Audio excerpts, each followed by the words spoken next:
Hi, this is Greg Hunter with the weekly news wrap-up here on USA Watchdog for Friday, February 27th, 2015, the WNW 179. And, I'm going to just I'm coming to you from a farm in Missouri, incidentally, and I'm actually parked on a frozen solid lake.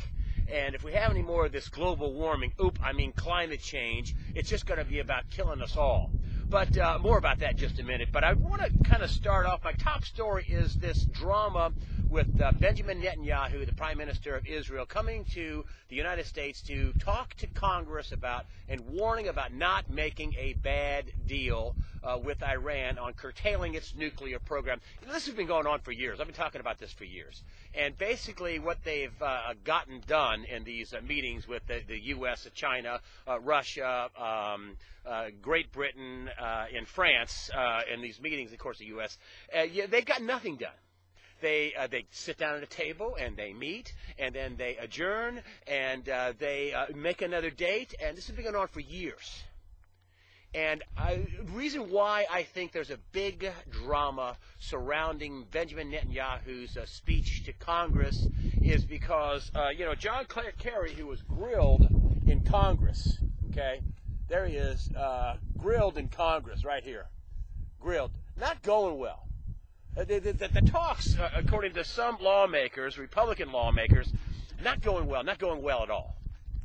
And if they were going well, then why would the Obama administration care whether, Benjamin Netanyahu talked to Congress or not? See, I think it's going to expose that the negotiations aren't going well. The Iranians have said, if you listen to John Kerry, they're going great. We've curtailed their program, and we've made Israel safer. And if you listen to the Iranians, no, we have a secret second sight. We're proceeding onward. We want the ability to enrich uranium. We're not going to back down. We are using this for the peaceful production of energy. It's our right. This is all the things the Iranians say.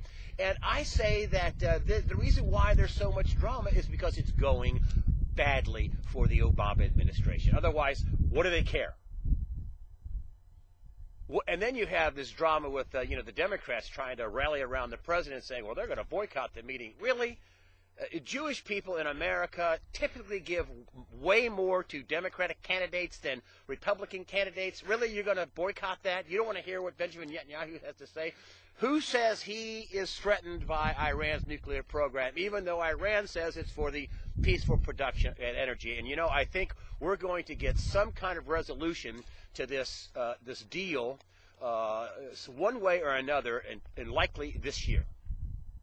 And I think that Netanyahu is going to talk next week in America here on March 3rd, and this deal is supposed to be done by the end of March. I think this is going to be another, we'll adjourn the meeting with, we'll meet in August or something.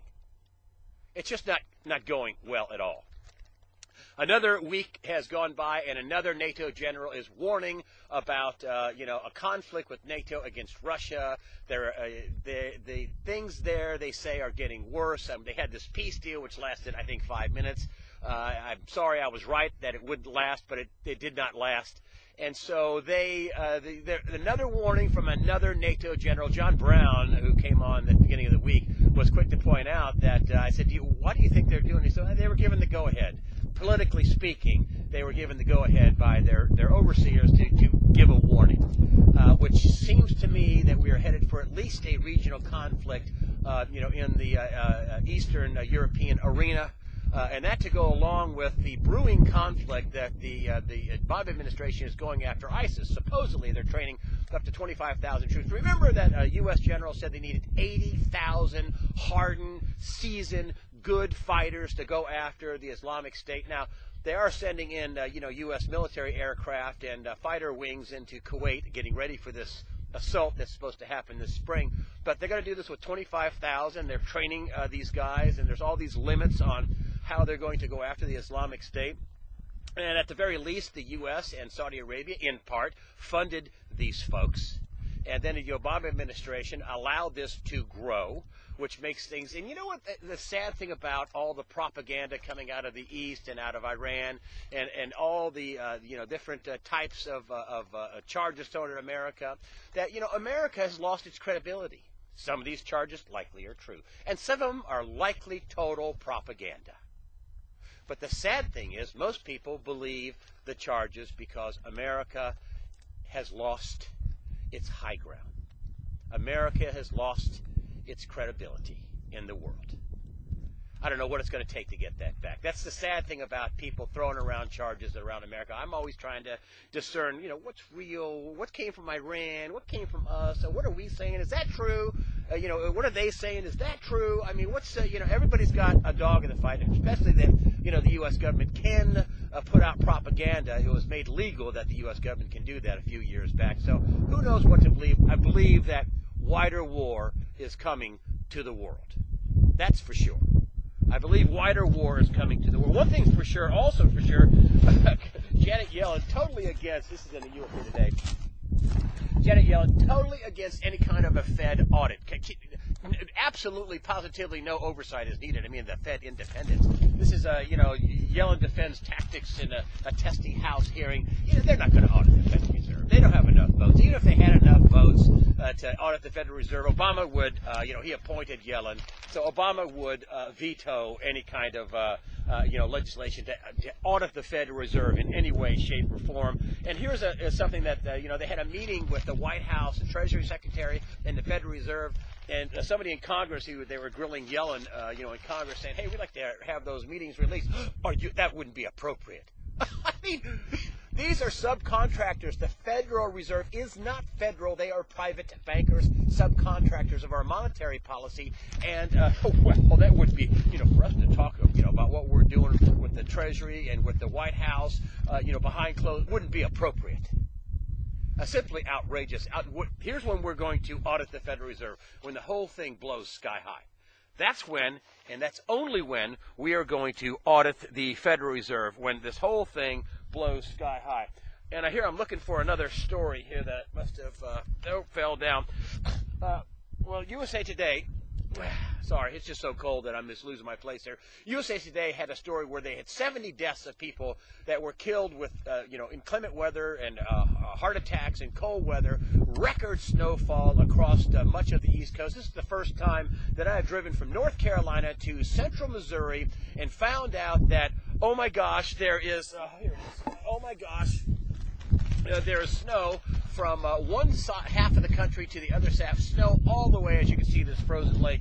And here's even USA Today, talking about, a killer weather, frigid cold temperatures, and they even say here that this is the people that back the climate change horse hooey, that biting cold and record-setting snows tumbling much of the country are blamed for killing dozens of Americans this winter. Back when Al Gore was doing, his Inconvenient Truth movie, which he won an Academy Award and also a Nobel Prize, he called it global warming. Now they've decided to call it climate change. And the reason why I think they called it climate change, because things aren't warming like they predicted they would. They are getting record snowfall, record cold temperatures. Here in Missouri, we're talking about, one of my neighbors said, it got down to, the high negative teens, low 20 degrees below, 18 degrees below zero. Record-setting temperatures all across the eastern part of the country, north and south. And so I tell you, I was a little reluctant, a little wary about having Lord Monckton on when I first had him on. But I'm glad I had him on. He made a lot of sense, and I think that the global warming really could be just a giant hoax to tax us and control us from one world government body. That's the way I see it. I'm Greg Hunter. Thank you so much for supporting USA Watchdog with your comments and your donations. My favorite part, folks. Fear not. Prepare yourself mentally, physically, and above all, spiritually.